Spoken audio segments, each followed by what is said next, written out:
Oh, yes, we're back. For those who didn't think we'd be here, we're here. I don't know. Did anyone actually think we wouldn't show up? I'm pretty sure that we're expected to be here. We show up when we say we're going to be here.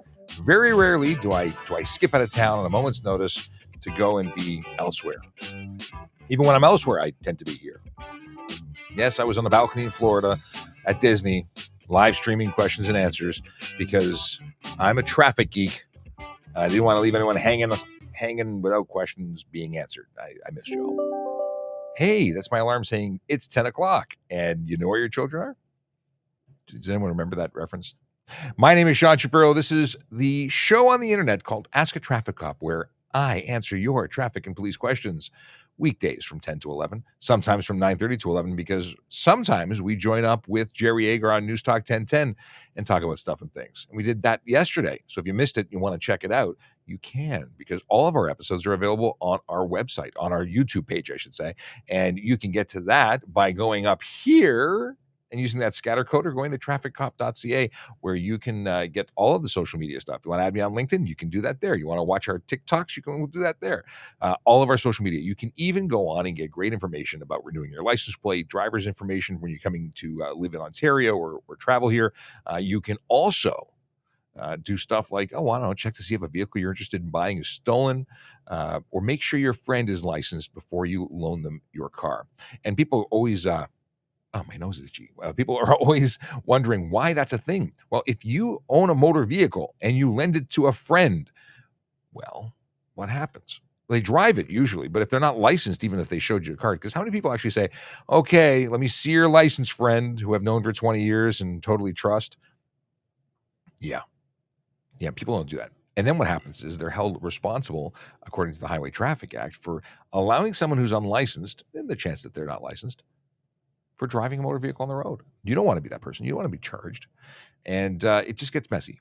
So use the website. It's free. It's what rental companies use to verify status of license. You can use the same thing. It's free. Free is good. If you're new to the show, the format is pretty simple. I have some stuff that I talk about, and then we talk about stuff that you want to talk about. If you're on TikTok, we've got JD. He's my colleague and producer and magical man with a cut and paste who takes questions that are asked in the TikTok chat and puts them over here on Restream so we can share them on the screen. But of course, if you're coming through on YouTube or Twitter, sorry, not Twitter. I was going to say Twitch. I said Twitter by accident. It's the only time I say accident on the show. I meant to say Twitch. And if you're on Twitch, LinkedIn, YouTube, Facebook, I can put your questions directly on screen because they just show up on my amalgamated feed. But then if you're on Twitter, you can watch us, but you can't actually ask questions. So I would invite you to come over to any one of our other channels if you actually want to get questions answered. We have lots and lots of people who watch the show on Twitter, but they can't actually participate. And we want you to participate. It's all about participation. Or is it participation? That's an Ontario thing. Okay, good morning, everybody. Good morning to Frontier Gamer 20. Hello. We got Jacob who says hello and wants to know how I'm doing. I'm doing just fine. Thank you for asking. And then, I got to look over here because we have lots of folks here. Got lots and lots of folks here. Good morning from CAIGI TikToker. Tony M visiting Chicago. Pixel says hello. We've got Emma Carroll. How you doing? Mark at the Park. And then we've got Jason and Jessica and Ginger and Master Technician, who's still at Gin and Finch. He's usually in Peterborough. We've got Snowflakes and Pyro from Saskatchewan. Oh, wow. Okay, we've got lots of people joining, and we'll come back and we'll see what's going on in the chat in a little bit. Before we get too deep in the questions and answers and business that we do, I want to briefly talk about Vision Zero Enforcement Team, where I rant for about 3 minutes, maybe not quite 3 minutes, but where I rant about what is up with the Vision Zero Enforcement Team. And it's actually, rant is the wrong word. It's ranting about people who don't know how to drive or drive unsafely, and it's giving kudos to the magical work being done by our enforcement team. So Vision Zero Enforcement Team goes out every day trying to drive or change driver behavior, because we know that certain driver behavior is directly related to serious injury and death on our roads. And that driver behavior, I have a button for this that I didn't press in time, but that behavior is seen in speeding, aggressive driving, distracted driving, and impaired driving. And we know that those choices that drivers made or behaviors that drivers choose to engage in aren't acceptable. They lead to people getting hurt and being killed. So they go out and focus on those particular offenses. They don't give out hugs. They don't give out warnings. They give out charges, tickets that either or make you responsible to attend court as in the form of a summons or something you can pay. But at the end of the day, it's there to guide you to do the right thing. Now, every single day they go to different areas. Today they are in 14 Division and 43 Division, and those divisions have boundaries, but that means very little to the majority of people. Those boundaries include neighborhoods like Christie, Ossington, Annex, Little Italy, Bendel, Woburn, Highland Creek, West Hill, and Guildwood. I'm reading it off our Twitter account because if you go to Traffic Services on Twitter, you'll see that every day we post where they're going to be. And I've been questioned, why are we telling people where the enforcement officers are going to be? Why would we do that? So you don't want to tell people where your radar enforcement is. You don't want people having radar detectors. How come you're letting them into the little secret? Well, this tweet is not for the bad folks who are choosing to speed or drive aggressively or distracted and whatnot. They're probably not even watching our show. That tweet and the ones that go out on Instagram and LinkedIn, they're intended for the people who live in those neighborhoods. So they know that we're there paying attention to what's important to them. Because if it was your neighborhood, you'd want to know too. All right, enough about VSET. They get their own little spiel every day, and I really do appreciate what they do. I wish I was out there doing it too. I miss going out and enforcing the law. I educate about it here online with you, but the reason I'm not out there is because I can't be out there. I would actually love to be out there enforcing and changing driver behavior. And I've had a number of interesting discussions recently. Martin being a regular viewer. Is he a viewer? He's a we engage on Twitter, and he says he watches the show, but we talk about the differences in language and responsibility. And he's of the opinion that we have to change not so much rules because people don't adhere to rules, but change infrastructure and big sweeping changes, as opposed to actually just holding drivers responsible for what they do. So what do you think? Because he and I do agree on one thing very often, is that we shouldn't have vehicles, or people shouldn't have the ability to break the law when it comes to speeding. Why do we allow vehicles to do 200 kilometers an hour, 305 kilometers an hour? A couple of years ago, we had somebody on the OPP caught somebody on the 401. Why should a vehicle be capable of going that speed? There's no reason for it. It's not lawful. In fact, that would be a criminal charge for dangerous driving, in my opinion. So why do we let vehicles do it? He suggests geofencing, having a way of controlling the maximum speed of a vehicle based on where it physically sits in the world.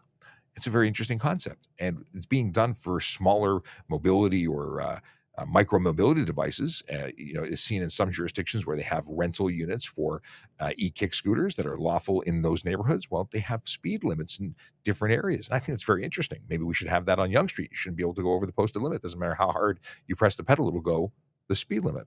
Well, that would make driving very unhappy or make people unhappy who like to speed, but it would make the roads safer. What do you think about that?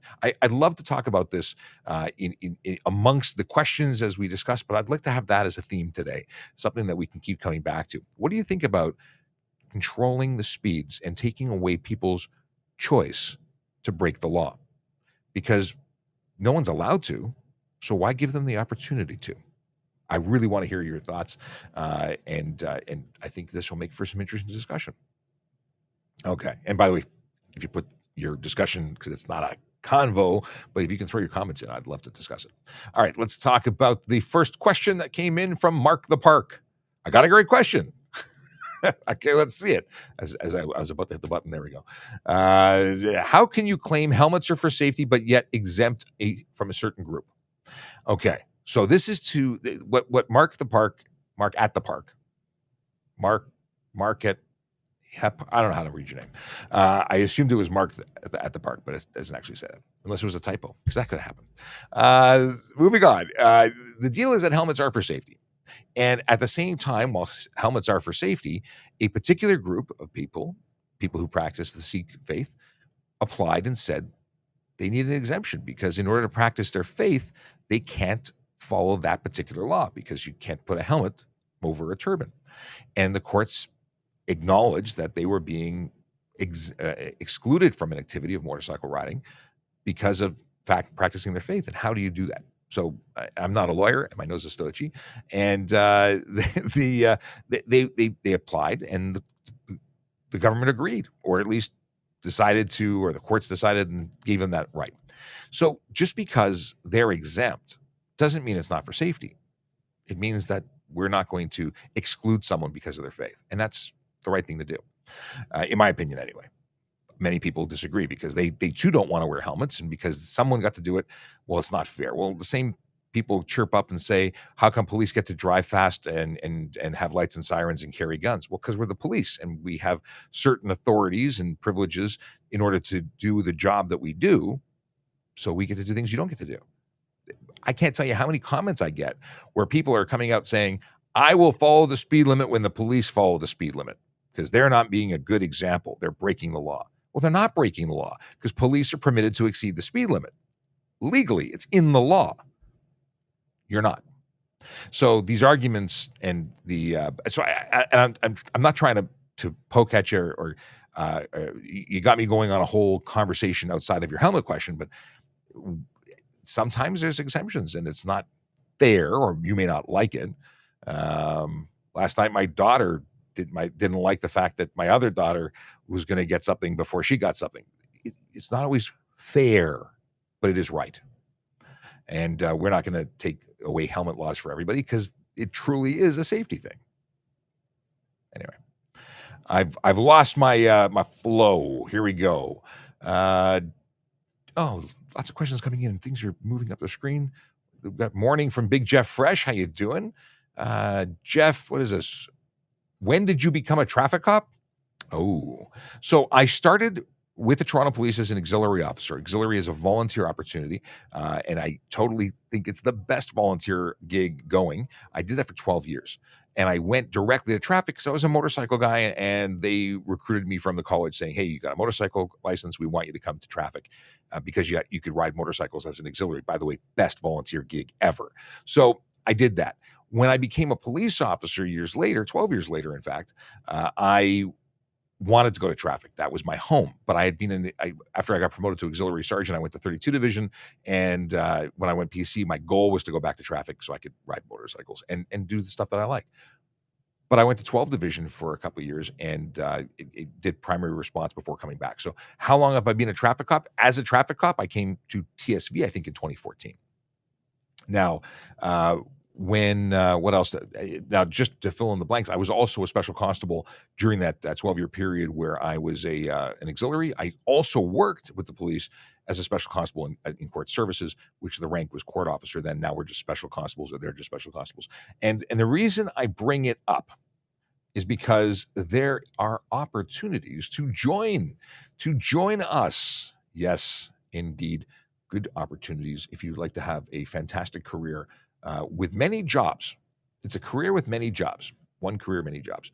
And you can join as any role and apply for something else. So I started as an auxiliary with and then went to special constable, but you could go directly to police constable. In any case, I want to bring up, and I've been checking in on a regular basis, you could be starting as a civilian. We've had lots of civilians who start their career here and then become police officers or parking officers or moving it around. Logistics and equipment clerk, senior analyst for Azure administration and support. I don't know what that is, but it sounds thrilling. Senior technical analyst, network and security infrastructure, project coordinator for facilities management, legal counsel, solutions architect, Yippee youth and policing after school fall program. So this is something for young people, who are in school to have an opportunity to work with us. And this is a summer program, and it's awesome. So if you have young persons, let me open it up so you can actually see. $15.50 an hour. You have to live in certain areas to qualify. Be between 15 and 18 years old, and there's a bunch of stuff here. But it is what is it here? 5 to 5 p.m. There's an information session. So if you know somebody who might be interested, there is an opportunity there, and of course, communications operators. So lots of different things you can do, and to work with a great organization we liked it. We like it here. I like it here. You could like it here too. I hope that answers your question and gave you all sorts of information you weren't expecting. But if you're interested in more in looking what I was just looking at, www.tps.ca/careers, and it's all at your fingertips on the website. The website on the web of knowledge, the book of knowledge. No, that's Google. Let's see here. Ginger. Question is, my hubby is coming up from the States. Can he drive in Ontario? He does have his G. What do you mean here? Your hubby. So why wouldn't he be able to drive in Ontario? So if he has an Ontario G license, then yes. If he has a license from the United States, then yes. So yes and yes. Unless he's suspended, he's okay to drive here. Basically, you can travel into Canada and drive. We accept American driver's licenses, and most countries around the world are accepted, as long as the vehicle is insured and so on. But it sounds like there's a missing question element that's missing. So if there's something else I don't know about what I'm trying to answer, let me know, because that's what, the more information you give me, the better I can give you an answer, usually. Here's a great question. What's the best thing to do and say when being pulled over for speeding? I personally believe, despite the fact that lawyers will tell you otherwise, I think taking responsibility and not trying to make up excuses or deny, or if you've been caught speeding, we've caught you speeding, telling us that you weren't speeding is probably not a good idea. Asking for a discount or a reduction, asking for a break, don't do that. Can I have a break? Well, no, no, you can't. If I give you a break, it's because you've been professional or polite or honest and take responsibility. And if I choose to give you a break, great. If you demand a break or ask for a break, it's unlikely that you're going to get one. That's when dealing with me, just saying. But yeah, if it's at night, turn on the interior lights. Don't make any sudden moves. Officer safety being a thing, and just be honest. I think that's the best thing. If anybody else has something to add to that, let me know. A driver told Waterloo Regional Police that gravity was a means of securement with unsecured load in his truck. I think we talked about that yesterday. No, gravity is not an approved means of attachment. Gravity, although it is a constant, no. Yeah, it's there, but it doesn't. No. We talked about this yesterday. You have to have a proper means of attachment, rated straps, things tying things down. There's a question about training for officers when dealing with the unhoused people.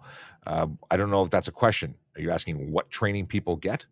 I work in traffic. I don't work in areas dealing with encampments or whatnot. So I'm sure there's some training there's training, but I'm not aware of it. So.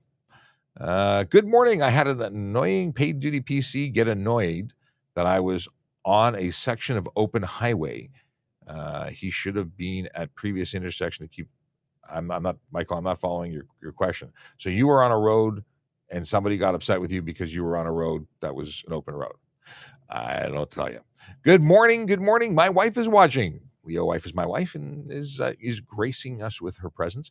And tomorrow, I just got news. JD's not around, so maybe she'll help me out with cutting and pasting and doing this stuff. She's really good at it. If it works out, no pressure. Okay. So apparently Michael couldn't see the flagman in a situation, so made an honest mistake going onto a road and subsequently was causing a police officer to be annoyed at him. Driving educators. Is the law same for police using phone? So I think this is something spinning off of when I said earlier that we have different rules. Police vehicles, ambulance vehicles, and fire vehicles, they have different policies. So if you're operating a police vehicle, you are exempt from using your cell phone, handheld communication device, computer, and whatnot. We acknowledge that it is less safe because it's distracted driving, but there are situations when we must have access to information for the purposes of public safety or officer safety, and that is it goes into the realm of reasonable risk.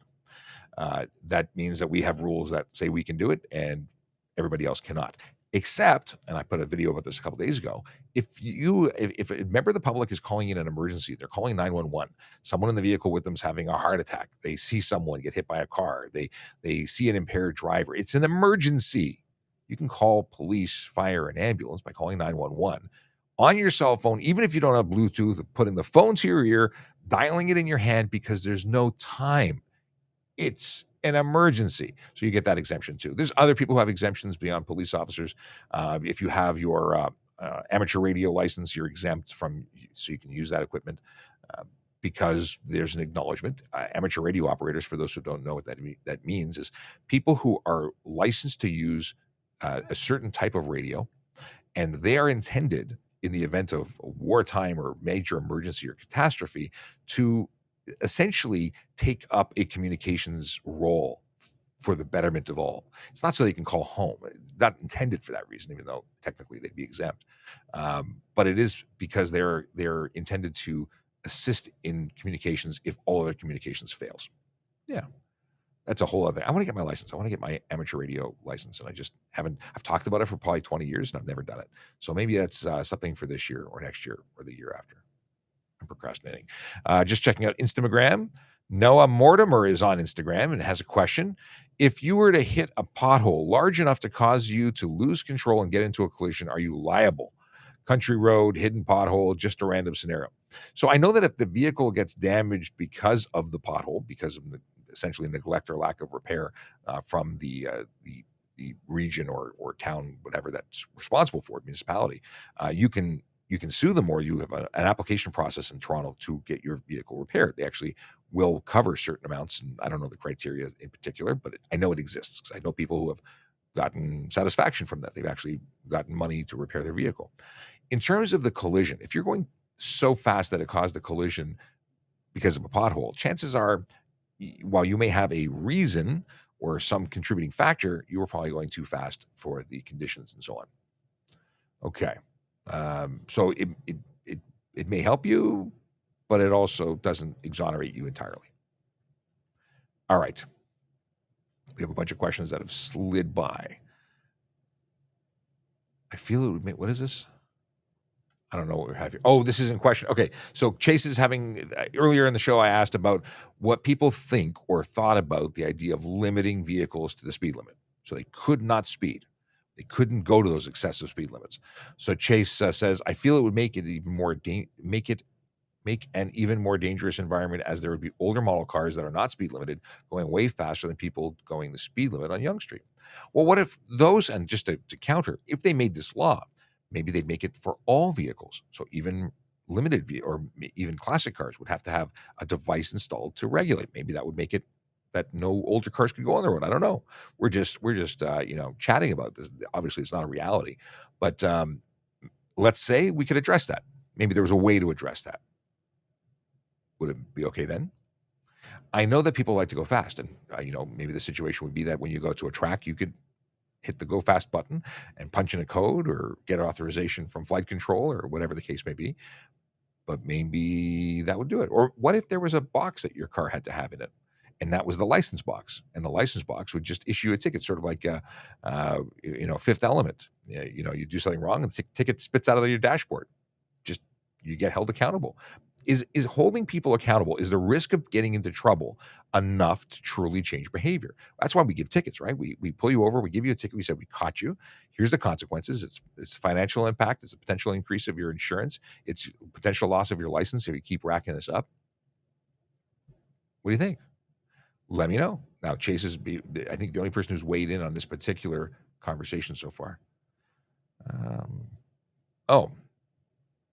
Okay. Is it okay to keep a photocopy of ownership and insurance? It's okay to keep your ownership document, your plate and vehicle ownership permit, a photocopy. They call it a true copy, front and back of the document. That is okay to keep. And in fact, I suggest it. Keeping a photocopy in your car rather than an original protects you from a simple theft situation where they steal your vehicle, they have an ownership document in the car, they forge your signature, and they sell it to an unsuspecting person. That is the protection. So keep your photocopy or keep your original with you. I don't leave anything in my car. I don't even want my address in my car. If someone breaks in, why should they know where I live? So that's a thing. Now, in terms of ownership, you must have an original document, or if you have a 30-day permit, I guess a laser copy is fine. If you're talking about insurance, you can also show proof of insurance through an authorized app. So if your service provider, your insurance broker, or insurance provider provides an application that allows you to show a copy, not a picture of, but an actual digital version of it, then you're okay with that. Oh, what happens if you keep a fish without a license? I want to know what the answer is. I'm hoping it's a dad joke because otherwise I don't know what you're talking about. Keep a fish, like a goldfish, like a pet? What are we talking about? How much is the ticket for crossing over the solid line? You know what? I got to look this up. And the reason I have to look it up is because I've had various discussions. I thought at one point it was a high occupancy. Let's see if I can find it there. Improper use of high occupancy vehicle lane is $110 and 3 points. That's if you're in it and you're not supposed to be in it. Crossing the line, I think, is going to be disobeyed sign, which is also, I believe, $110. Yeah. No, I think it's $110 from what I can see. Disobey sign. $110. I don't think there's anything else. There might be a charge that I'm not aware of, but that's where I'm at. But at the end of the day, don't do it. That's the only. It's not the lines that are against the law to cross. It's the sign that says you can't cross the lines that you'd be disobeying. That's why it's a sign charge. Is it illegal to split lanes on a motorcycle in Ontario? We've been talking about this more and more because it's motorcycle season. Motorcycles are back. Vroom, vroom. Yes. Wait. Is that my motorcycle sound now? I've updated the soundboard.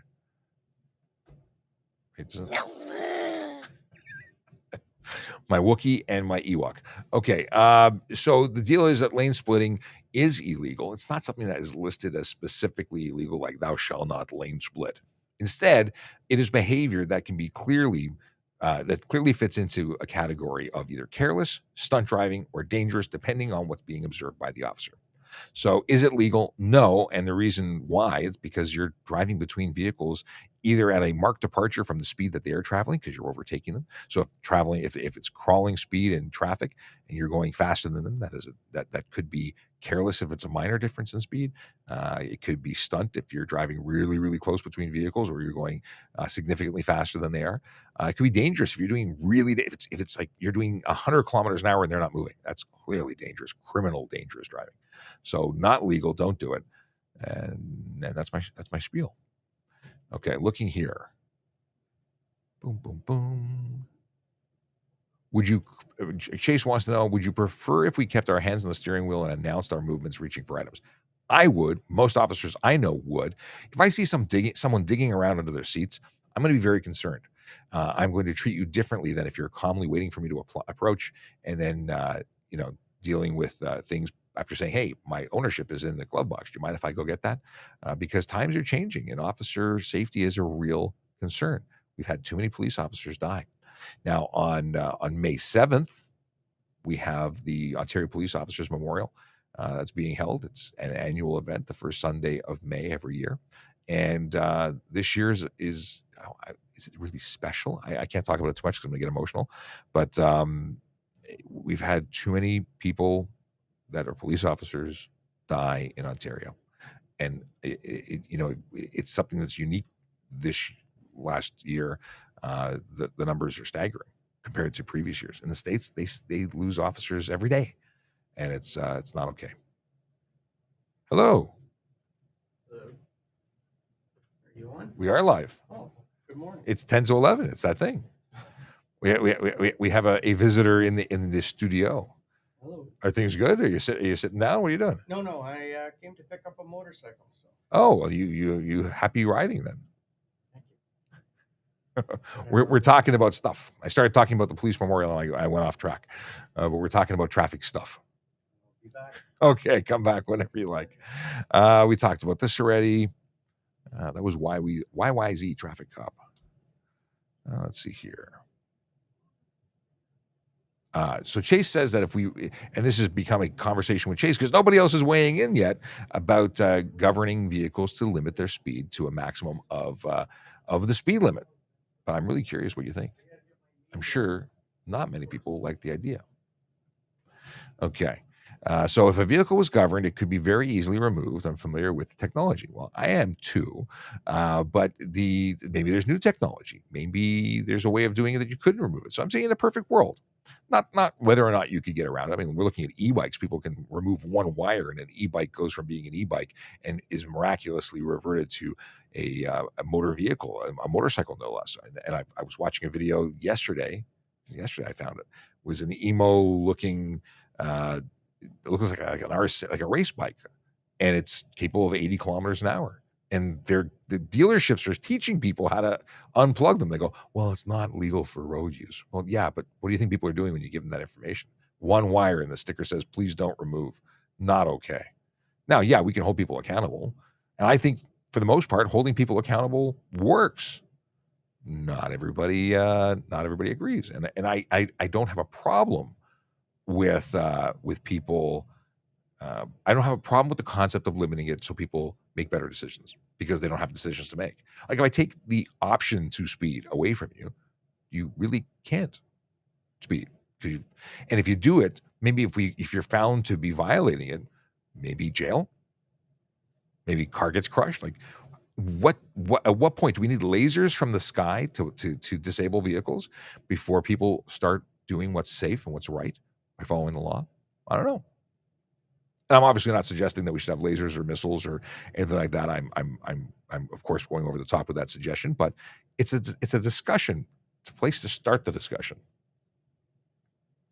Agent P says, why not harsher punishments? Tickets based on income. Some countries do that. There have been speeding tickets, and I forgot where it was, but I read the article way back when Scott Marshall, the safe driver, posted it, and it was a charge, and it was like a CEO of a company, very wealthy person, and their ticket for speeding was like $200,000 because they make tons of money, and their fine was based on their income because that's a lot of money for them. But if you make $50,000 or $30,000, the fine would obviously not be that money. It would be a percentage of what you have, which would still be significant to you. And many people say that our tickets, our fines, our system for enforcement doesn't fairly treat people who can't afford it because, well, the rich just pay the ticket and keep the behavior that they're doing. Some people go to nightclubs. They just park in front wherever. Oh, big deal. I got a $50 ticket. They do it anyway. So that's the argument, that if you make a lot of money, you won't feel the impact. But if you don't have a lot of money, my argument is if you don't want to pay, don't break the law. I do like the idea, though, of more expensive fines for people who can afford more. I will also say that if you don't have money and you go to court and say, I can't afford this, they'll give you a payment plan or have the ability to reduce the fine so that you can. The thing they want you to do is to take responsibility and change your behavior. And when people make the argument saying this is just a money grab, no, it's not. It really isn't. And the people who say that have no idea what they're talking about because the entire system is there to help you be safer. We want to change your behavior at the education side. We want to change your behavior once you get the ticket. You have that nasty feeling. I'll tell you, when I got tickets as a kid, I changed my behavior. I got a couple of low-speed speeding tickets and a stop sign. Didn't happen after that. It took me more than the average bear, 2 or 3, but and that was like a brand new driver. The stop sign, I got to say, I had no idea it existed. I didn't see it, but I was a new driver. I was probably focused on something that I shouldn't be focused on. And don't say cell phones because they didn't exist when I was a kid, because I'm that old. At least they didn't exist for me when I was a kid. That was later in life that cell phones became accessible. Yes, I had a rotary phone when I grew up, mounted to a wall. I had an antenna that you extended on your cordless phone when that, marvel of technology was introduced. Just saying. All right, let's look for different stuff to talk about. More questions here. And if you have questions, and just since we're at half past the hour, or just 33 minutes, I will reintroduce myself. Do I press this button? I love that we have our old sound effects. Hey, I was just going to reset the room, but if you want to join, I'll reset the room and include you in the reset. Oh, cool. Sergeant Murray Campbell joining us. And of course, my name is Sean Shapiro. I'm a police officer with the Toronto Police Service. I work at Traffic Services, which is a citywide unit that handles traffic investigations and enforcement. We do all that safety stuff and investigations when the safety stuff goes awry or when people make poor decisions. A couple of things to bring you up to speed of what we've been talking about this show is I brought up the concept that Martin on Twitter suggested, and I think it's interesting. What if we took away people's ability to speed? New vehicles were governed. They were geofenced. You couldn't go faster than the posted speed limit. And if you did, you'd be held responsible. If you modified it, you'd be held responsible. It's something that's not being talked about. At least I don't think it's being talked about in any serious way. But it's interesting for the purposes of conversation. If we can't speed, and it changed automatically based on the location you were at, similar to how some e-kick scooter rental companies do it. On streets, they're allowed a certain speed. In parks, they're limited to a different speed because the computers control the maximum output. Sounds to me like a feature that autonomous vehicles could take on. Sounds to me that this could be the future. It could be. And that's an interesting concept. You brought up autonomous vehicles. I've got a meeting about them tomorrow. I've been seeing articles in the States where autonomous vehicles are causing havoc. They're slowing traffic. They're responding in strange ways to vehicles, to police. There was a TikTok that's going around, and it was nobody's in. It's totally autonomous. Nobody's in the driver's seat, and there's a police officer on a motorcycle who's directing traffic, and the car is not listening. And the people who are filming going, "We can't control it. It's autonomous. There is no drive." There's a lot of weird things. It's just not perfect technology yet. So what if every vehicle became autonomous and you wouldn't need police officers out there directing traffic, would you? This is true. Because collisions should technically never happen, and they would be able to respond automatically to those. Because it would be I just need a remote control. We need like that off switch. Right now, as the transformation into autonomous mode starts to occur, we still need the ability to shut them down because this looks very, very awkward. Yeah, just like the TikTok video of the guy that was stuck inside his Tesla that was actually on fire. Oh, yeah. And could not get out because he couldn't figure out that there was a safety feature to manually override the door. So, yeah, there was a power failure in the system somehow. He couldn't get out because obviously it's on fire. There was a problem with the ECU. But there is, and he should have known, being an owner of a Tesla, that there is a manual override. And he ended up being either extracted or smashing the window and getting out because I remember seeing that. And had he only been trained on how to use that car, he could have gotten out a lot easier, a lot faster. You know what? A stressful situation if your car's on fire and you're experiencing what could potentially be a death. People don't always think clearly. So. True. That is a very good point. And earlier, Derek asked a question about what happens if you keep a fish without a license? And I said, do you mean a goldfish? Like you have a pet fish? And he clarified later and said, you're fishing without a license that lets you retain fish you caught. So if you're in breach of the Fish and Game Act, the game wardens especially have incredible powers of search and seizure.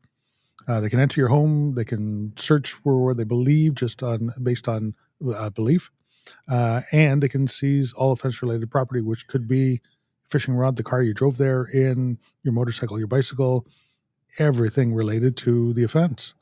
Not something you would want to experience. I don't think. It sounds like a bad idea, like to break those laws. But how come we don't? They can take you. You steal a fish without a license. They can take everything you drove there with. You speed. We don't crush your car. Maybe we should get car crushing authority. They have hoon laws in Australia. They crush your car if you're stunt driving. It's not this. Here's a ticket and get it back. They destroy your car and that's it. Goodbye. It's an interesting way to go. You know what? You would learn very quickly. Yes. And Big Jeff Fresh wants us to learn, to remember to talk about the Harley raffle. Thank you for the reminder. I had not spoken about the raffle. This is a raffle that supports the Special Olympics Ontario, an amazing group of people that do amazing things with amazing people. Yeah, it's a lot of amazingness. 1 ticket for $20, 3 for $50, 8 for $100. There's 7,000 tickets available. I don't know how many are sold, but you should get them before they're sold out. And it significantly adds chance to win. Because if you don't buy, you can't. Well, that's true. Now, being such a great cause, supporting Special Olympics is a fantastic thing, and donating the money to them, I just don't know if it's worth it because I'm planning on winning it. Well, I've planned on winning it several years in a row, and it's never worked out for me. So as have I. But this year for sure. this is definitely the year. Let's see here. Good morning, people. Welcome to the best show on Twitch. Well, you are far too kind, the Grinch. I really appreciate it. But tell everybody else. What is it called when you there's things you can do and you can bring people over. I don't know how to use Twitch properly. I am a rookie on Twitch, and I am even less of a rookie. or more of a rookie. More of a rookie? Yeah, because you don't even have you been on Twitch? I have not. That's definitely more rookie. But Twitch is interesting. It's primarily a gaming platform. I think it's owned by Amazon. It is owned by Amazon, and they've really started bringing on other types of content. So I really appreciate the props. Well, thanks for being here from there. Yes, we do see occasionally people from, definitely not the largest percentage of our viewership, but we appreciate you. So thank you. Okay, we have a statement here. Brenda says you have 7 days to change the address on your license once you move. What about students who go away to university or someone on a long-term work contract that has them residing outside of their primary usual residence for several months to years at a time? Well, Brenda, I appreciate the question. This is fantastic. In Ontario, students or people who are moving for a period of time, your residence is now changed. Temporarily or not, you now live here. And as such, you have to change your address after 60 days in the province once you become a resident, because you are a resident even when you're a student. And for vehicles, if you're bringing a vehicle with you, you have 30 days to change and register the vehicle once you've moved. But changing your address specifically, you only have 6 days to do that. Yes. Not 7. That's true. And it is where you are living, even temporarily. So it doesn't cost anything, but there are good reasons for it. That's our primary source to go to should there be an emergency and we need to notify you of something. You know what? Something happens to a family member, we'd like to be able to find you. Even if you're a student at university, whatever jurisdiction they're in, that's our primary way of tracking you down because you have reported it to the ministry like you are required to do. Well, let's take it, for instance, I had someone reach out to me last couple of days who said they're concerned for a friend. They haven't been able to reach them for a while. Could police do a wellness check? Could they go knock on the door? Well, where do you think we're going to knock? We're going to knock where your license says. And if you haven't updated it, where will we find you? How will we know? Where will we start the search? It'll increase time that could change the difference between good news and bad news when we find you. Yeah, it's not the only place we'll look, but it is the primary place we go to. Certainly. We do operate on clues as well. But different provinces hold different rules. In Quebec, if you're a student visiting, you aren't required to apply as a resident. But again, know the rules for where you are going to be. Everything we just spoke about, aside from the safety elements of what's a good idea, is specific to Ontario. Here's a question from it's a conversation about our concept of limiting vehicle speed. What about having to speed up to avoid a collision, like highway driving to move out of the way? Would preventing you from accelerating? I'm assuming this is a question, not just on its own. So break the law to avoid slowing down is generally the better option than speeding getting up. Out of the way. Yeah, slowing down is still getting out of the way. Changing lanes, signaling, safety, looking far ahead, being able to plan ahead. Generally, things don't happen right in front of you in the moment. That acceleration would help. If it's happening right in front of you, accelerating will just make it happen faster, usually. Right. If a car is speeding behind you and too close behind you, what are you going to continue to speed up and speed up and speed up? But that's till they're no longer behind you? No, you're going to get out of the way. Yeah. The excuse is, well, they're tailgating me, so I have to speed because otherwise they'll get upset with me. Well, we're not worried about feelings. We're worried about safety. And, staying to the right is a really good way to go because then the angry person who's breaking the law can pass you and choose to do what they do, governing themselves by their own morals. And you stay safely to the right. Yeah, and maybe we can help govern them as well because we'll catch them in the left lane. I do like that. Speeding. I do like that. I like having one place to aim my laser and pay attention to. Having to look at all those lanes is just a lot of work. That's an Ewok. Okay. Well, that one, That one I do know. Okay. Should be given their own. Interesting. So Chase thinks that autonomous vehicles to work properly should be given their own special lanes. That's a long. Actually, if you think about this, the HOV lanes could one day become autonomous lanes because eventually there'll be so many E-enabled vehicles or EVs that they won't need special lanes to incentivize their use. all vehicles will be. So the green plate could eventually be converted to a plate only for autonomous. I like it. Because the whole idea, because if you take your green plate off and get a blue plate, you are no longer eligible to use the lane for green plates, because it's not the source of energy that allows you to be in the green or the HOV lane. It's the plate, and qualifying for the plate is something that could change. Right now, it's hydrogen vehicles, it's plug-in hybrids, and pure electric vehicles. But that could change as technology changes. Richard says, "Good morning," by the way. Good morning. Let's see here. Billy Wang wants to know what's the best and worst thing about working as a parking officer. Sadly, neither of us can give you either of those, I think. I've never worked as a parking enforcement officer. No, neither have I. I applied earlier when I was working part-time as a court officer. I did too. And I didn't get the opportunity to take it because I became a police officer instead. The best thing I can imagine about working as a parking officer would be keeping the city moving, keeping everybody getting to where they're going on time. The worst thing is angry people. They tend to get a lot of hate. Yeah, they do. I think they get more hate than we do. Yes, because it's seen as a victimless crime, and people don't realize how it is for people to adhere to the rules that govern the roads. And parking is one of those. It's so people can get to where they have to go safely. So trucks and transit and everybody can get to things in a reasonable amount of time, including. So I see a question. I want to just get a picture up on screen. Here, I can open this up in a new tab. Here we go. I don't want to share sales information. I just want to share information about the vehicle, because there's a question specific to e-bikes that look like motorcycles. So let me find the question again. So Alyssa wants to know. That's not the right one. So the question is, while I find the question to put it on screen, is what are the rules about e-bikes? My son just bought one or wants to buy one, and they'd like to know the deal with the rules. So the bike that you see looks like a motorcycle, but it is not, at least according to the sales brochure. There are supposed to be this one actually doesn't even have the pedals installed. So this one is not an e-bike that it qualifies for exemption. Right. The way you see it right there, that's a motorcycle. And you can see you can see down there where the second sprocket is, down below where the chain is. That's where the pedals go. That's where the pedals are supposed to be attached. If they're not attached and they're not able to be driven by muscular power, it's a motorcycle. And that confuses a lot of people. Here, there's the question.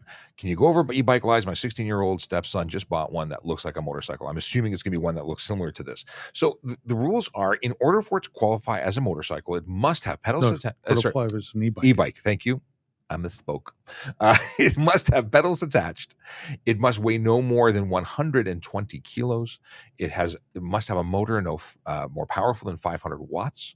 Sometimes that's stepped down through the magic of engineering, and they put a bigger motor, but they say it's only 500 watts. So it has to be a 500 watt motor. True. It has to be not capable of exceeding 32 kilometers an hour on a flat surface. Now, what we're seeing here, I watched a video on, and that video takes 2 seconds. It instructs you to 2 seconds under the hood. You pull a wire, you plug it in somewhere else, and it does 80 kilometers an hour. That's a motorcycle. And it's a motorcycle all day long, requiring license ownership and insurance. And you are responsible for everything a motorcycle is responsible for. And yet people are driving these around and they're getting into collisions and breaking laws, but they're saying, but they're a bicycle. It's not okay. Yep. And they're not. So it is a motorized vehicle through and through. If it abides by all the criteria that the government has set out for this project, there's an exemption for them only. And it's an exemption just for those that qualify. That right there, as you see it, does not qualify. That is a ton of tickets. Oh, thousands. So we talked about this before. For driving a motor vehicle, which a motorcycle and an electric one, that is responsible for having insurance. Well, the fine and consequence for driving without insurance on the road is $5,000 to $25,000 fine, up to 6 months in jail. And by no means am I saying everyone who gets charged goes to jail. More often than not, they get charged and fined in the low end of the spectrum. But that's the courts. Just they can do what they want. That's they're in the books for them to do as they wish. And there's also other offenses that carry huge costs. So yeah, driving without a license, if you're not a motorcycle person, you're looking at a few $100s, $300 possibly.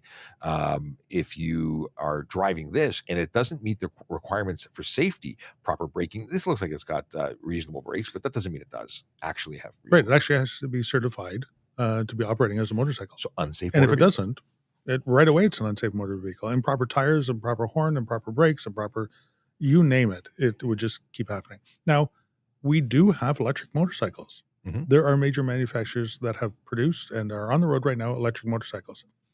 And they can go pretty fast. And they accelerate at just a blistering rate. I have not had the opportunity to try one. Neither have I. Well, I sat on one. It was tiny. I got off of it. Well, Harley Davidson makes one. I haven't sat on that one, but there was one and that was kind of dirt I would bikey. really like to try it. But yeah, if Harley Davidson is manufacturing a motorcycle that is pure electric powered, and they're certifying it for the road use, what's the difference between that one other than it's just not certified? And probably a heck of a lot cheaper. This is about $3,000. $3, $3.5, something like that. And am I a fan of e-bikes? 100%. Do I think we need assisted mobility around the city and easier? Absolutely, 100%. Mm-hmm.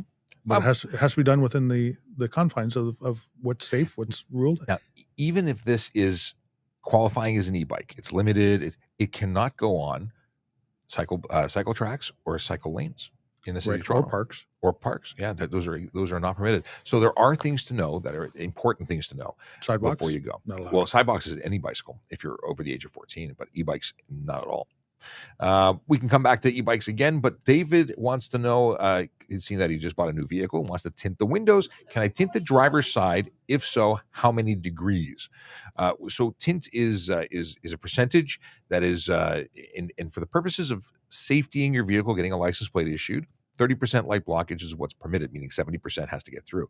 But if that, although legal for certification, may actually mean that we can't see you. And if you are blocking or obscuring the interior of your vehicle from view, whether it be police or otherwise, it's illegal. You can't do that. So it's a $110 fine on the easy side, which is where we can't see you and it's a problem, because even if it's dark outside, it could create the environmental situation to make it you unseeable. But when it comes to the unsafe side, let's say you had 95% tint. People get 95% tint. They call it 5%, but really it means 95% of the light is being blocked. And that is unsafe for the road. That's going to have your license plate seized, and you'll be getting it towed home or to the mechanic or peel it off at the roadside. And an unsafe vehicle ticket. Yes, which is a big deal. No one needs to have tint like this. Buy sunglasses. And people argue, well, if I can have sunglasses, why can't I have tint? Because you can take sunglasses off when it gets dark, and we can still see inside. Right. Yes. We have. Oh, Michael provided an explanation for the joke that we read yesterday, so I'll have to check that out. Hey, okay. Let's see here. Can pedestrians walk side by side on residential street when the only sidewalk is on the opposite side of the road? That is a question that you've caught me out of You've come out of left field. So, because let me just start off by saying, if there's a sidewalk, why aren't you using it? Please use it. Yes. That's the safest place to be. Yes, given the options, you're better off on the sidewalk. Yeah, absolutely. I that's like a no-brainer to me. And actually, there are laws in the books talking about walking on the road contra traffic, so walking into traffic, if no sidewalk is present.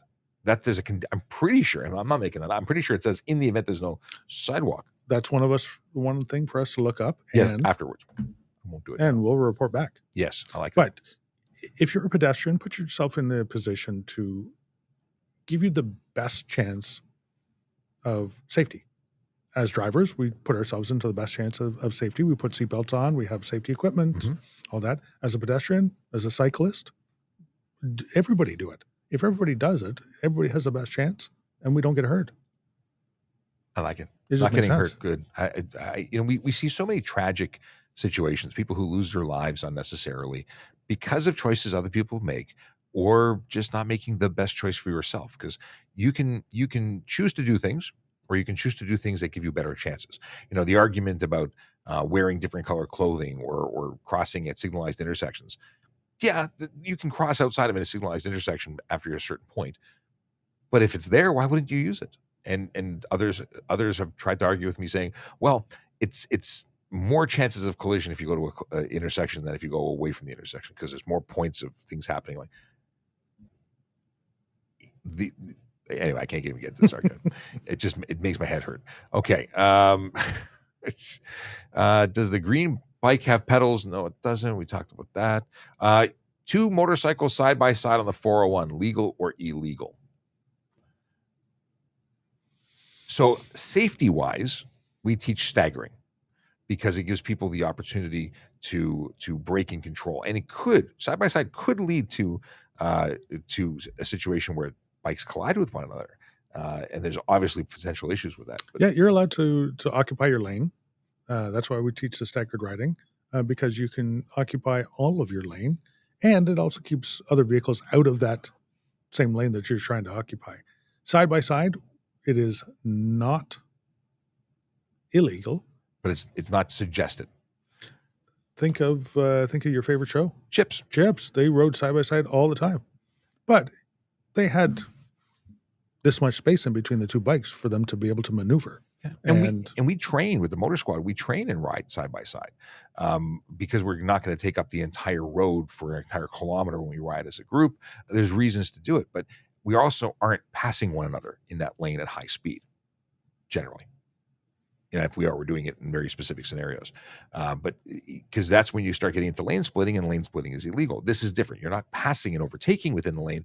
You're consistently moving. And if we were doing something that required more space or heavy lean turns, we would stagger again. And we actually have hand signals, and we can tell each other whether we're gonna crunch up to stop at a light. We're gonna spread out and stagger. So we don't generally just hang out side by side, because safety is still the number one thing. Okay, just got my new car, Honda CR-V, and it's factory tinted. So I didn't have to do one. Oh, okay. Factory tinted generally doesn't happen on the driver's side. Sometimes dealerships will take driver window. They may have slight film. They might have a slight tint, but generally speaking, there's nothing significant. They will only manufacture a vehicle within legal standards. Right. Factory tint is not always factory. Like you said before, it's probably a dealer applied option. Mm-hmm. Seen that done many, many times. Some lawfully, some not. Yes, funny how that works. We're also seeing that some dealerships don't align headlights from when they sell a car. People are getting out and their headlights are wonky. That's just negligence. It is. And if you have that, go back. What about dealerships that put license plate covers, the surrounds around, just so they can advertise their dealership? Yeah. Everyone who has one of those is eligible for a $110 ticket. It drives me bananas. Why do we want to put your favorite dealership that took your money and continue to give them benefit? Why? They gave you a car and you gave them money. They didn't pay for advertising. And even then, they're not going to cover the $110 ticket. Well, that was you're eligible for every block. Since they put it on there and you're driving around with it, you get a ticket. You're going to be able to take it back to them and say, hey, you shouldn't have done that. It is it'd be a very good dealership if they covered that for you. Well, that's an advertising expense, isn't it? Bill them for it. No, the license plate covers of any kind, including frames, are not permitted. And I've said it a lot over the last little while, is I think there's going to be a lot more enforcement in that area in the coming weeks and months, because it interferes with automatic license plate readers and automated enforcement. I was told a stat, and I don't know its accuracy, but I was told approximately 80,000 tickets were interfered with because of license plate covers from automated systems. That's not okay. Okay. Can a 1953 King Midget be driven on the road? They were legal vehicles, but not sure. So if you're talking about like a mini minor, a midget, is that what that is? What's a King Midget? Can a 1953 King Midget be driven on the road? They were legal vehicles, but not too sure anymore. So any vehicle that was legal in Ontario. Oh my goodness. That's really small. If it was ever legal in Ontario, it can continue to be driven. If it was legal here. If it's a micro car, yep, a one-cylinder air-cooled vehicle. It was made in Athens, Ohio. Get out of town. I'm going to put it on screen so everyone knows what I'm actually talking about.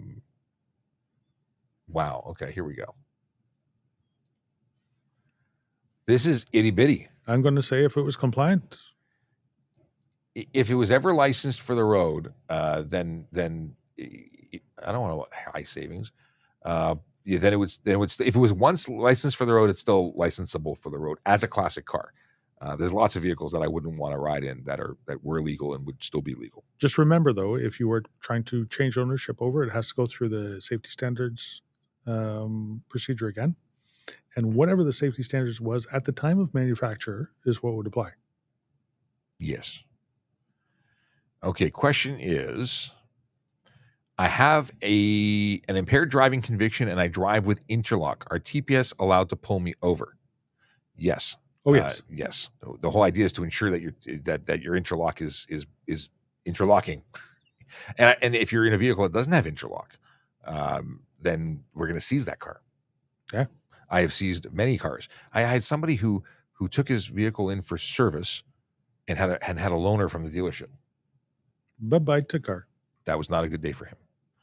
If you have an interlock, you must follow the guidelines, and of course, we're there to inspect. Whether you have an impaired driving conviction or not, we have the ability to pull you over to check for, first of all, your license status, or your sobriety, or your insurance, or the safety of your car, or a bunch of other things. There you go. So, sure. So the follow up to that question was, even if I didn't have any infractions. So yes, as the sergeant said, we can check to see anyone's status, and if we run your plate, and automatic license plate readers will return if the registered owner has an interlock, that's a really good situation to double check on. So totally okay.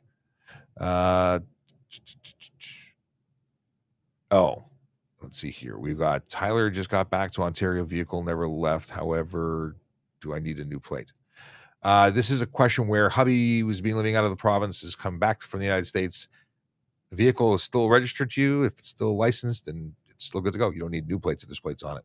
You may have to renew them. And speaking of renewing your license plates, I've got a link for you. Trafficcop.ca allows you to go to my Linktree, and my Linktree has links to all sorts of stuff, like, hey, the e-bike laws, because you may want to read up on that.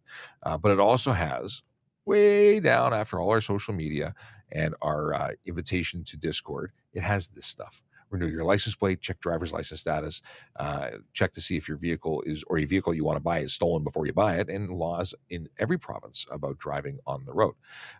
That's the story. Great information here. It's free. Just go to trafficcop.ca, and then you can join us everywhere we are, and renew your license plates. We actually have a new thing that I'm going to ask you to put up on there, and it's some information with regards to selling a vehicle. Okay. Or scrapping a vehicle. I had a very long, sad conversation with a person who was taken, she was made a victim by somebody who did not register the vehicle when they purchased it. Spent good money for it, did not register it, has been driving around, had it towed, had it impounded, and she is now facing all these impound fees because she is still the registered owner. She did not go and get the UVIP, which is a used vehicle information package, and she does not have the contact information, even if she could prove that she sold it. Do you need a UVIP to scrap it? It's a transfer of ownership, isn't it? So she said she didn't think she believed she did. But unfortunately, she didn't scrap it. A tow truck came, took it away, and it went back on the road again. I have to deal with that. I have an old car that needs to go to the yard, and I will have to get a used vehicle package. It's actually my dad's car. And you know what? Make sure you know who you're selling it to. A recommendation from me, and this is what I do, is I will get the driver's license of the person that's coming to pick it up. And if they refuse to give it to me, I won't sell it to them. But I will explain why. I explain to them that I'm selling this vehicle, and if you fail to register it in your name and put insurance on it, and you go out and hurt somebody, they're going to come after me, being the registered owner of it. You got to take reasonable steps. So I'm protecting myself. Additionally, if I'm selling this vehicle and it happens to be stolen, which you can check on your link on your Linktree, then you have my driver's license and the information there already put down on the bill of sale, so you know who sold it to you, and you can come back to me and sue me for it. Lots of talking in the hallway. Two things. There's something where here. This is a great way to end the show. Dre Studios asking the question: is there any laws that you think should be updated that may be outdated? There's lots. So many, because the Yeah. laws, they've not kept up with technology. We've got new products and new devices. Look at Segways, one wheels, e-bikes, e-kick scooters. They're slow to roll. We've had these things available for purchase for years and years, but there's not adequate laws, and a lot of the laws leave room for interpretation, both good and bad. People bend the interpretation to their will. We bend it the other way, or not really bend it, but we interpret it differently than someone who wants to get away with something. And I think that updating these things to make them ironclad is a good thing. I think that there's a lot of laws that should be changed and updated, and things even as simple as e-bikes. Look at the abuse we have with e-bikes that have effectively taken a motorcycle, stuck on pedals onto it, and now they've turned it into a vehicle that is not requiring license and ownership. And it's an abuse, but they're working within the rules. Well, the rules need to be updated to close those holes. Yeah. And the rules are there to protect, to allow and to protect, to allow you to explore new modes of transportation, new ways of doing it, but to keep the reins on it enough that it's safe for everybody. Yeah, So, it's yeah, not- there's a lot of things. There's some laws I'd like to bring back. yeah. Fail to drive in Mark Lane is one of them. It's I a would good one. love to have that one back. Our only option with that one is to raise it up to the next level of a careless driving Or an unsafe move, apparently. Unsafe move. Yep. I'd love to bring that one back because there are times when it's appropriate. And I wonder why it was taken away. Maybe it was overused, or it was the catch-all, or Maybe it was knows? underused. That's also possible. Brad has Brad. I said the last one was going to be the last question, but this is the last question. I've seen different I places. don't think in it's going to be the last You don't question. think so? It's No. possible. We've only gone 5 minutes over. I've seen different places in Ontario give different advice on on signaling, signals and roundabouts. Do we signal? Do we not? We just did a little a session, something called Turf Tips. That's the Traffic Injury Research Foundation, together with Toronto Police, doing turf tips. And we talked about roundabouts. It's episode 3. We had some slight technical issues with my guest's internet, but the information is there, along with links to their infographic. The deal is that you don't signal entering, you do signal exiting. The reason you don't signal entering is because you're following the path of the road, and then you need to give everybody else a notification as to what you're doing when you're leaving. Why? Because cars entering, or vehicles entering the roundabout in other areas, are not psychic, at least not most of them, and they need to know if they're yielding to you, or they have to yield to you. So they need that little bit of a hint to know what to do next. And I will tell you, I've never seen anybody signal other than myself, because I'm doing it. But I've never seen another vehicle signal their intentions in a roundabout. Well, I've never driven behind you in a roundabout, apparently. There you go. I love roundabouts. I absolutely love roundabouts. They protect everybody. They keep traffic flowing. They stop the people disobeying stop signs and disobeying traffic signals. Over in Europe and in Britain, a roundabout could be as simple as a white dot painted in the middle of an intersection. Really? A white dot, and people still will go around it and treat it like a roundabout. It's a fantastic idea that I think should be more used here. Unfortunately, it takes up a little more space, and we are a society that have not been used to it, and it's going to take a little bit for us to understand them and get them, and do it properly. When you're in a roundabout, the person in the roundabout already entered the roundabout has the right of way. And if, depending on how many lanes are in the roundabout, if you are changing lanes or exiting, you have to signal that you're maneuver. If you are entering, you have to yield to cars that are already in the roundabout. I have to say that I love them, except I don't like the fact that so many people don't know what they're doing with them. They don't signal their intention. They don't yield. I'm playing chicken half the time I enter one in the neighborhoods that I frequent. And that's, I've won the chicken game, because I eventually they figure out they have to slow down, but people generally don't yield to the people inside that I've seen. Yep. Or maybe it's just me. They're out to get me. But there's some great stuff that this infographic, which is available at turf.ca under the Insights tab, they talk about: only enter when it's safe to do so. Observe the lane signs and choose the correct entry lane. Now, I've never been in a multi-lane roundabout that I'm aware of. Signal when exiting the roundabout. As a cyclist, follow the rules and or dismount and use the marked crosswalk. As a pedestrian, use the marked crosswalk. They're really big on saying don't cross. I know I'm pointing at the screen and no one can really see what I'm doing here. Don't cross through the middle. They say that the 20 kilometers an hour is the suggested speed they're suggesting. But one of the reasons they say it's safer is because you have to navigate and control your speed to safely navigate the roundabout. Let's see. Don't stop in a roundabout. Never pull over to the side of a roundabout. Even for police and vehicles, we want you to exit the roundabout and get out of our way. Yeah. Don't stop in the middle of it. That is not good. Okay. To vehicles, the yield. There's go check it out. They write stuff and things about stuff and things, and they're a great source for all sorts of safety information. John, I was in Scotland this summer. I actually saw a multi-lane roundabout that was attached to another multi-lane roundabout, and those two multi-lane roundabouts were connected to two other multi-lane roundabouts by the use of a traffic signal. It's weird. Yep, it was confusing. And people over there, they get it. They understand it, and it works well. They grew up in it. It's the change that people are like in Toronto. I don't think roundabouts are in the city of Toronto, or at least not many of them. I can't think of any one in the city of Toronto. And I grew up in Toronto, so everything is Toronto to me. But you go outside of Toronto, like Chase's and Waterloo Regional Police's jurisdiction, and sees them all over the place and is totally used to them. So it's interesting. Yeah, I see more and more of them outside within the GTA, but outside the metropolitan areas. I have a surprise. Love them. I have two things. We have to do a dad joke or two, but I have a surprise in that it sort of comes with the Wookiee sound effect. As I updated the soundboard, so the traffic song is back. All right, and I don't have to wait 30 seconds for it to or more to load my my player. I don't understand what was going on. My PC's player was not good. I like this traffic song too. What do you call a happy cowboy? A jolly rancher. A jolly rancher. I thought that was pretty good. That was for Wednesday. I'm behind the game here. Okay. There's a fine line between hyphenated words.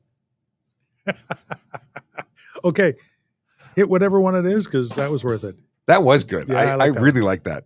I may have to actually post the good ones to my Instagram, which you can get me at VoiceOver Cop on all the platforms. And of course, there's links to that also on trafficcop.ca or by following that little scuzzy, fuzzy, wuzzy link in the top right-hand corner.